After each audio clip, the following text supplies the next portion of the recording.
کہیں سفر میں تھے، رات پڑ گئی، رات تو مسجد میں عشاء پڑی تو سوچا کہ رات یہاں مسجد میں گزار لوں۔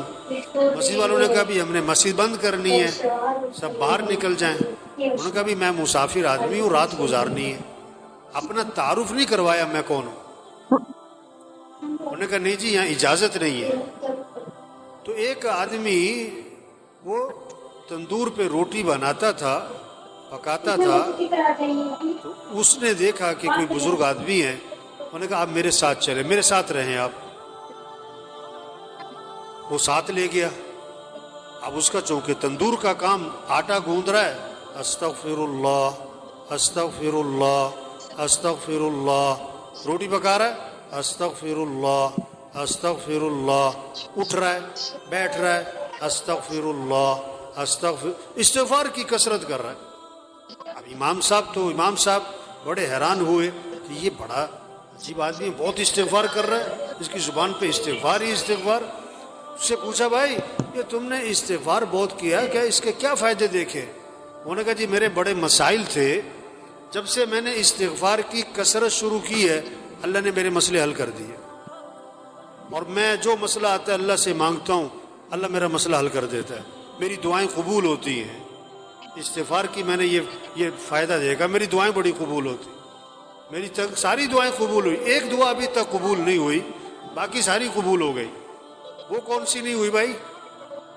کہ میں نے نام سنا ہے کوئی امام احمد بن حنبل، بڑے اللہ والے کوئی بزرگ آدمی ہیں، میں نے اللہ سے دعا مانگی کہ اللہ میری کبھی ان سے زیارت ملاقات تو کروا دے، میں ان کی زیارت کرنا چاہتا ہوں، یہ میں نے دعا قبول نہیں ہوئی، باقی ساری قبول ہو گئی ہیں۔ امام صاحب نے کہا اللہ کے بندے تیری وہ دعا بھی قبول ہو گئی، میں جو تیرے سامنے بیٹھ رہا ہوں احمد بن حنبل ہی بیٹھا ہوں میں تیرے سامنے، اور مجھے لگتا یہ ہے یہ استغفار کی جو تیری کثرت ہے نا یہی مجھے کھینچ کے یہاں پر لے کر آئی ہے۔ ایک صحابی نکلے اور زور سے کہہ رہے ہیں واہ ذنوبا واہ ذنوبا، ہائے میرے گناہ ہائے میرے گناہ، میں تو ہلاک ہو گیا۔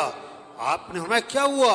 کہ حضور میرے سے گناہ بہت ہو گئے، میں تو مارا گیا۔ آپ نے فرمایا کہو اللہم ان مغفرتک اوسع من ذنوبی ورحمتک ارجع عندی من عملی، اے اللہ بے شک میرے گناہ بہت زیادہ ہیں لیکن تیری جو مغفرت ہے نا وہ میرے گناہوں سے بھی زیادہ وسیع ہے، اور مجھے اپنے عمل کا کوئی آسرا نہیں، مجھے تو تیری رحمت ہی کا آسرا ہے۔ فرمایا پھر کہو اللہم ان مغفرتک اوسع من ذنوبی ورحمتک ارجع عندی من عملی، میں پھر کہو اللہم ان مغفرتک اوسع من ذنوبی ورحمتک ارجع عندی من عملی۔ 3 دفعہ ان سے یہ دعا پڑھوائی اور میں جاؤ اللہ نے تمہارے سارے گناہ معاف کر دی۔ کلکم خطاؤون وخیر الخطائین التوابون، حضور صلی اللہ علیہ وسلم نے فرمایا تم سب کے سب خطا کار ہو اور بہترین خطا کار وہ ہیں جو اللہ سے معافی مانگیں۔ فَقُلْتُ اسْتَغْفِرُوا رَبَّكُمْ إِنَّهُ كَانَ غَفَّارًا يُرْسِلِ السَّمَاءَ عَلَيْكُمْ مِدْرَارًا وَيُمْدِدْكُمْ بِأَمْوَالٍ وَبَنِينَ وَيَجْعَلْ لَكُمْ جَنَّاتٍ وَيَجْعَلْ لَكُمْ أَنْهَارًا۔ استغفار کرو تو کیا ہوگا؟ ایک تو اللہ گناہ معاف کر دیں گے، اور پھر اللہ بارشیں دیں گے، اور اللہ تمہاری مدد کریں گے، مال بھی دیں گے، مال اولاد بھی دیں گے، بیٹے دیں گے، اور اللہ نہروں میں برکت دیں گے، باغات میں برکت دیں گے۔ یہ اللہ کے وعدے ہیں۔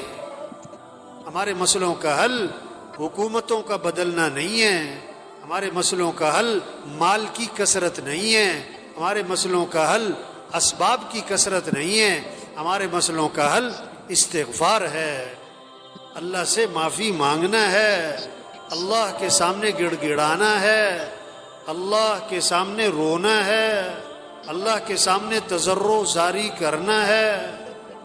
یہ ہمارے مسئلوں کا حل ہے، چھوٹے بڑے مسئلوں کا حل، انفرادی اجتماعی مسئلوں کا حل،